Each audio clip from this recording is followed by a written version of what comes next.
Hello guys, you're welcome back to my channel. I hope you're all doing well. Today we're going to be looking at Stigma. We're still talking about the book Stigma by Samson or Shobayo, and we're going to be discussing chapter 3 today. In chapter 3, the National Agency for the Control of AIDS, NACA, came to Tiwa and Nkiru's campus to offer free HIV screening for the students. They set up their camp in an open field where students were offered pre-test and protest counseling for students who voluntarily came to know their HIV status. There was a massive turnout of students for this exercise. Even journalists could be seen around interviewing some students as they tried to find out how students would feel if their HIV status results came back positive. Many of the students said they would simply lead their normal lives since HIV is not a death sentence. As Nkiru and Tiwa watched all these happening from a distance, Lanre came to join them. He asked Nkiru if she had done hers and she said no, but then Tiwa, who was infuriated by his intrusion, asked him if it was his business. To that question, Lanre retorted that he was not even speaking to Tiwa. Immediately, Nkiru waded in to stop both of them from continuing their squabbles. Nkiru told Lanre that she had fears about doing the test, but Lanre assured her that it was harmless. He joked about his being positive. Nkiru warned him to be cautious of labeling himself HIV positive, since people don't just voice out their status so freely. However, Lanre educated her on how people live happily with HIV because its drugs are readily available and were given out freely. He encouraged her to do her test so that she can be informed about her status. For Lanre, knowing one's HIV status will help the person live better and make safer lifestyle choices. Nkiru was really astonished that Lanre had so much knowledge about HIV. He pointed out that he was not obliged to feel or tell anyone his HIV status, but he made an exception and told Nkiru. He was negative. Tiwa still doubted Lanre's HIV status because for her, no one goes about saying their real HIV status. After Lanre left the two girls, Nkiru scolded Tiwa for her rude attitude towards him. Later, she urged Tiwa to follow her to the testing tent for them to get their HIV status done, but Tiwa protested, pointing out that she did not need the test done because she was not promiscuous and she had only one boyfriend and she uses condom whenever they had sex. She was also worried about how people would see her if they see her taking that test. She was afraid of the stigma of being HIV positive.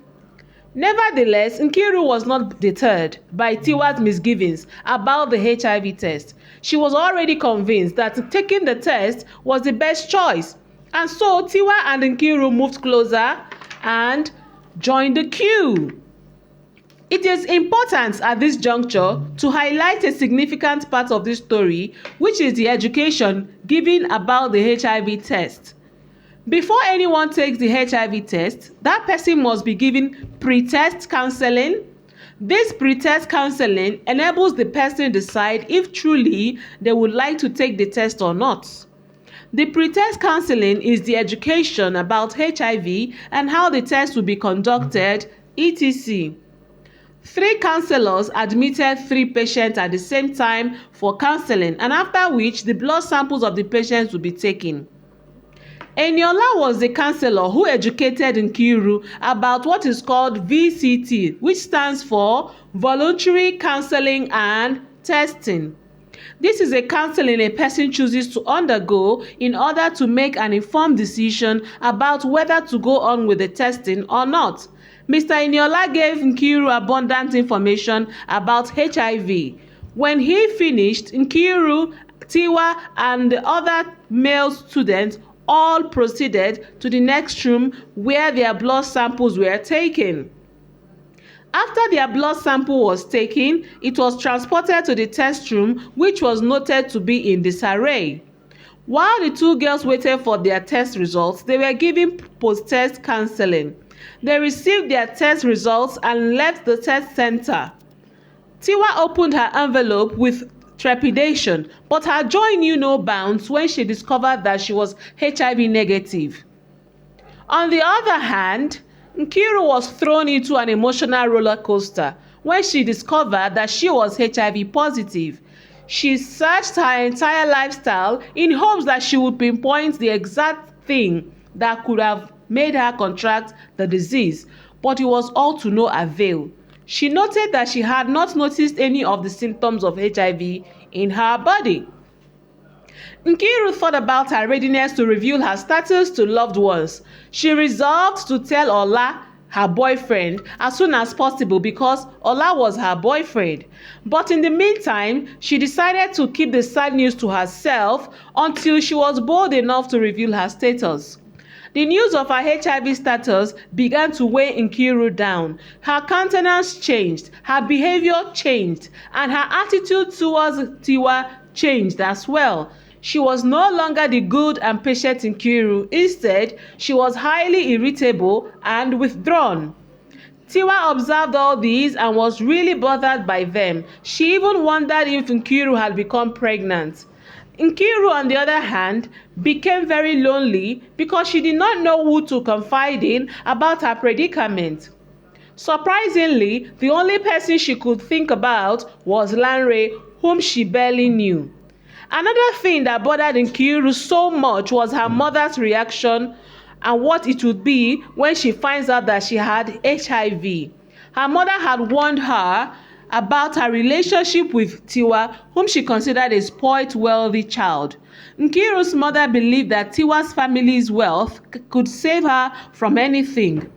To her, Tiwa's wayward lifestyle might put Nkiru in trouble. Now, Nkiru battled about how to break this sad news to her mother. Now, let's take a moment, now that we have finished the chapter 3, to answer these comprehension questions that would help you have a better understanding of what you have read. The first question says, what is the name of the agency that conducted the HIV test? Second question says, where did this agency set up their testing center? The third question says, what type of counseling must a person undergo before taking the HIV test? Fourthly, what type of counseling must a person undergo after taking the HIV test? Number 5, what is the name of the counselor who attended to Nkiru? Number 6, what does VCT stand for? Number 7, which of the two girls tested positive for HIV? Number 8, who did she choose to inform immediately about her status? Number 9, who was she rather more comfortable talking to about her test result? And finally, number 10, which of her parents' reaction bothered her the most? Now, take your time to answer all these questions and test your understanding of this chapter. We are going to now go into the significance of the events of chapter 3. Okay, the first significance of the events of chapter 3 is that we learned that the federal government conducted free HIV screening for its citizenship. Okay, so we can tell that the Nigerian government made free HIV screening available for interested patients. Secondly, we learned that young Nigerians took advantage of this free screening to get tested. Remember, it was noted that a lot of students turned out for this testing. That was to tell you that a lot of students take their health seriously. Thirdly, a lot of young Nigerians were well educated about HIV/AIDS. From what Lanre educated Nkiru about HIV, we can tell that many Nigerian youth already had good knowledge of what HIV/AIDS was and how to take care of oneself should one be positive. Number 4, the testing centers were less than desirable. Their states could compromise the test results. You see, we were told that when the samples of their blood were taken into the test lab, it was noted that that place was in disarray, meaning that things were not the way they were supposed to be.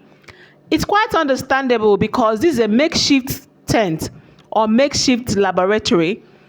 Still, a lot more was left to be desired, which could compromise the test results of the patient and put a lot of people into emotional turmoil. Fifthly, stigmatization of HIV patients was highly prevalent in the country. We could tell this because when Nkiru found out that she was positive, she was very bothered about how to break this news, even to her own family, especially her own mother. She was not comfortable telling Tiwa, who was her very best friend. And if she was afraid to tell these people that are supposedly very close to her, how do you think outsiders would have taken the news? So stigmatization of HIV patients was very prevalent in our society, and it affected a lot of HIV patients. And that links us to the next significance, which is the fear of this stigmatization killed more HIV patients than this actual disease itself.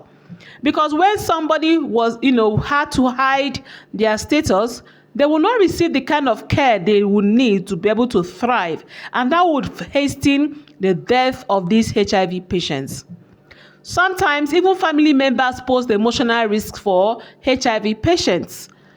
Mrs. Okechukwu, who is Nkiru's mother, was not giving her comfort, which was why Nkiru was very apprehensive about letting her mother know that she had contracted this very deadly disease. Finally, HIV results that are positive cause strains in relationships. We could tell because of Nkiru's emotional state, she began to withdraw from Tiwa, and Tiwa noticed it and became very worried. She wanted to know why her friend was not behaving in her usual way. And when she asked her, she became highly irritable, would not engage in the discussion, walked out on her, and would rather be on her own, just so that she can process what news she had gotten. So you can see it began to strain her relationship with her best friend, Tiwa. And that can be said even in a larger society. A HIV status that is positive can strain relationships, be it boyfriend, girlfriend, be it husband and wife, be it friend to friend. Relationships do get strained because this is a disease that actually changes the lifestyle of its carrier. So these are the significance we have learned from this particular chapter. Now we're going to be going into the techniques that Samson used to bring out all the lessons he was teaching us in this chapter. Now let's look at the techniques that have been used in this particular chapter. The first technique we have here is foreshadowing. Foreshadowing is the opposite of flashback. It is when the writer gives us hints as to what is going to happen later in the story. What is being foreshadowed here? Remember when it was stated that the state of the lab was in disarray. Things were not where they were supposed to be. There were so many lab equipments littered all over the place. In later chapters, we are going to find out how this particular state of the lab impacted the plot development. Again, we could preempt what Mrs. Okechukwu's reaction would be from Nkiru's fear of breaking this news to her mother. Nkiru's hesitation to telling Tiwa about her status tells us also that Tiwa's reaction may not be palatable. All these are foreshadowing. And then when we go into the next chapter, we're going to find out if it is true or not. The second thing that the writer used here is what we call didactics. It is when a story teaches lessons. And what lessons are here? This chapter 3 is rich with education concerning HIV screening. In this particular chapter, you will learn about pre-test counseling, you will learn about post-test counseling, you will learn about all the information each of these counseling sections require from you before you can go through them, and what you would do should you find out that you're HIV positive. There were a lot of lessons that were taught there, so that after reading this particular chapter, you will be well informed about HIV. you are more aware and you can even have intelligent discussions about HIV/AIDS. Another technique he used here is the rhetorical questions. Rhetorical questions is a device that writers use to make us more attentive to what is being talked about. It is used to make us think, to have reflections, and it's very replete, or should I say chapter 3 is replete with a lot of rhetorical questions. There are a lot of questions that Nkiru asked herself when she was having her inner monologue concerning why and how she contracted this disease called HIV. And then finally, a very important technique that Samson used here is what we call the inner monologue or stream of consciousness. What is inner monologue or stream of consciousness? It is when a character engages in talks in themselves. Inner monologue means talk. So we get to hear about the thoughts of the character. As they are thinking it, the writer highlights these thoughts so that we know them. And so Nkiru engaged in a lot of inner monologue after she found out her test result. She was really perturbed, and we can relate with that when somebody gets this kind of very heavy news. So I hope you have learned a lot from this particular section, and any questions that I asked of you in this particular chapter, you will be able to answer them. I must also state that a lot of literary devices were used in this particular chapter. For example, personification, when the two girls held their envelopes as if the envelopes would bite them. That is giving life to an inanimate object like an envelope. It is only animate things that can bite, and the envelope was personified. There are several other examples of literary devices that Mr. Samson has used. And so it would be nice if you can identify each of them as you read on your own. And with that, we have come to the end of this particular session. If you have any questions, you can drop them in the comment section. I'll do well to answer each of your questions. Thank you so much for listening. Bye.